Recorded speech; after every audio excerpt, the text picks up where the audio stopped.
Good morning student, welcome in your online class. इसके पहले वाली क्लास में मैंने आपको डिस्काउंट की क्रांति की शुरुआत बताई थी। अब इसके आगे हम पढ़ेंगे।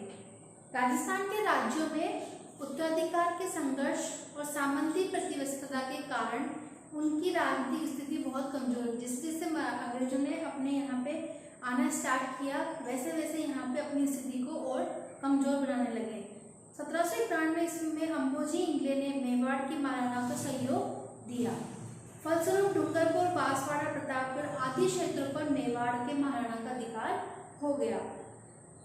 1803 में मेवाड़ के शासक ने जयपुर नरेश माध्यम से अंग्रेजों की संधि करने का प्रयास किया और पर वो असफल रहे।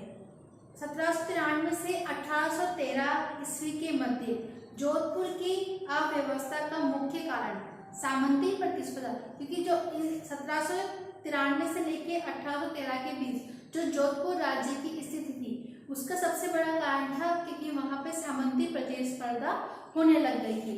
राजस्थान के शासकों ने मराठों के बढ़ते आतंक से मुक्ति पाने के लिए अंग्रेजों का सहारा लेना स्टार्ट किया। मतलब सभी रियासतों के राजा जो थे वो ये सोचने में बिलीव करने लग गए कि अब हमें अगर हमारे संकटों को मुक्ति पानी है तो अगर हमें अंग्रेजों से संधि कर लेनी चाहिए।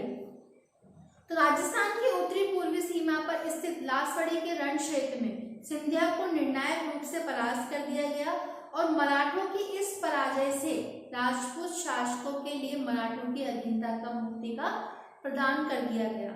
संधि शर्तों के साथ में हुई। 1803 में संधि की गई और उसकी बहुत सारी शर्तें रखी गई कि दोनों एक दूसरे से मैत्रीपूर्ण व्यवहार करेंगे, कि हम दोनों दो पक्ष जो हैं वो दोनों ही पक्ष अपनी बातों को रखेंगे, अपनी शर्तों को रखेंगे और अपने एक दूसरे से मित्रतापूर्ण व्यवहार करेंगे। कंपनी इन राज्यों से खिराज नहीं लेगी और कंपनी जिन राज्यों से उसने संधि करी है उन राज्यों से वो खिराज को नहीं लेगी। आंतरिक मामलों में भी हस्तक्षेप नहीं करेगी और दोनों ही सियासत जो संधि जिन राज्यों की सियासत से संधि हो रही थी वो कोई भी राज्य एक दूसरे के मामलों पर हस्तक्षेप नहीं करेगा। भरतपुर, अलवर, जयपुर, जोधपुर आदि ने इन संधि पर हस्ताक्षर कर दिए। इन संधि का प्रस्ताव जब पारित हुआ, जब प्रारूप तैयार हुआ तो सभी राज्यों के इन्होंने इस पर हस्ताक्षर कर दिए गए। तत्कालीन गवर्नर लॉर्ड हैंडिंग सभी विरोधियों का दमन करके भारत में कंपनी का सर्वोच्च स्तर स्थापित करना चाहते थे, लेकिन जो उस समय के गवर्नर हेस्टिंग्स जो थे, जिन्होंने कि जितनी भी संधियों की शर्तें थी उन सभी को साइड में रखते हुए, उन सभी को न मानते हुए उन्होंने बस ये इस बात पर जोर दिया कि हमारी जो कंपनी है वही सबसे अच्छी है, वही सर्वोच्च है और जो हम बोलेंगे वही आपको अधिकार मानने पड़ेंगे। किंतु ये तभी संभव था जब होलकर और सिंधिया को उनके राज्यों में सीमित कर दिया जाता और पिंडारियों की शक्तियों का दमन किया जाता। इसीलिए राजपूत राज्यों के संरक्षण में लेना अंग्रेजों के लिए बहुत ज्यादा अनिवार्य हो गया, क्योंकि अंग्रेज दूसरों की मर्जी के दूसरों को अपने मन के मुताबिक कार्य करने की स्वतंत्रता नहीं देते थे। उनका यही मकसद होता था कि जो हम करेंगे, क्योंकि हमारा ही फायदा हो और हम जो हमारे जो कर्तव्य हैं, जो अधिकार हैं, वो सभी लोगों को मान्य होंगे। अतः अंग्रेजों ने 5 नवंबर 1817 ईस्वी को होलकर से नई संधि करके राजस्थान के राज्यों में संधि करने का अधिकार प्राप्त कर लिया और 19वीं सदी के आरंभ में जो 20 रियासतें थी उन रियासतों में से जो 17 राजपूत थे, 2 जाट थे और 1 मुसलमान, इन द्वारा शासित अधिकार दिया गया। इन राज्यों के साथ कई गई संधियों में कुछ शर्तें दी गई थी। पहली शर्त थी कि अंग्रेजों की सर्वोच्चता ही स्वीकारी जाएगी, कि जो अंग्रेज बोलेंगे उनकी सर्वोच्चता को सर्वोपरि रखा जाएगा। दूसरी शर्त थी राजाओं के वंशानुगत अधिकार कर लिए जाएंगे, कि अंग्रेज राजाओं के जो वंशानुगत होते हैं, जो राजा की पीढ़ी दर पीढ़ी आगे की तरफ बढ़ती रहती है, तो राजाओं के जो वंशानुगत होंगे वही उनको अधिकार दिया जाएगा। अंग्रेजों ने बाहरी आक्रमण से प्रत्येक राज्य की सुरक्षा करने के लिए आंतरिक शांति एवं व्यवस्था बनाए रखने के लिए सहायता का आश्वासन दिया, अंग्रेजों ने राजाओं को ये आश्वासन दिया कि अगर कोई बाहर से आपके इस पे आक्रमण करता है तो हम लोग आपकी मदद करने के लिए तैयार होंगे।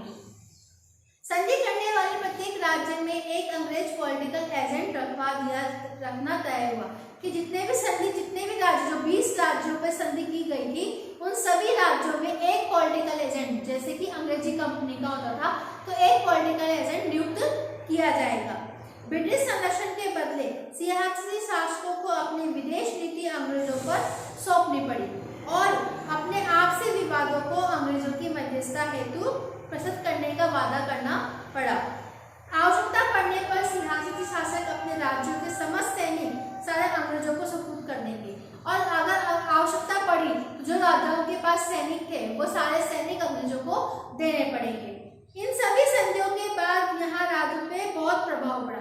ये जितनी संधियाँ हुई, इन संधियों के कारण हमारे यहाँ के राज्यों पे बहुत ज़्यादा प्रभाव पड़ा। अंग्रेजी सरकार नियमित रूप से उनसे खिराज लेने लगी।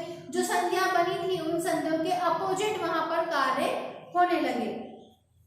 राजस्थान के शासकों ने मराठा आतंक से सुरक्षा और अपने सामंतों पर नियंत्रण स्थापित करने के लिए अंग्रेजों के साथ 1818 ईस्वी में पुनः संधि की। संधि समाप्त होने के बाद राजपूत शासकों ने अंग्रेजों की सहायता से सामंतों की शक्ति को कुचलने का प्रयास किया। जागीर क्षेत्रों में सामंतों को कोई विशेष अधिकार नहीं था।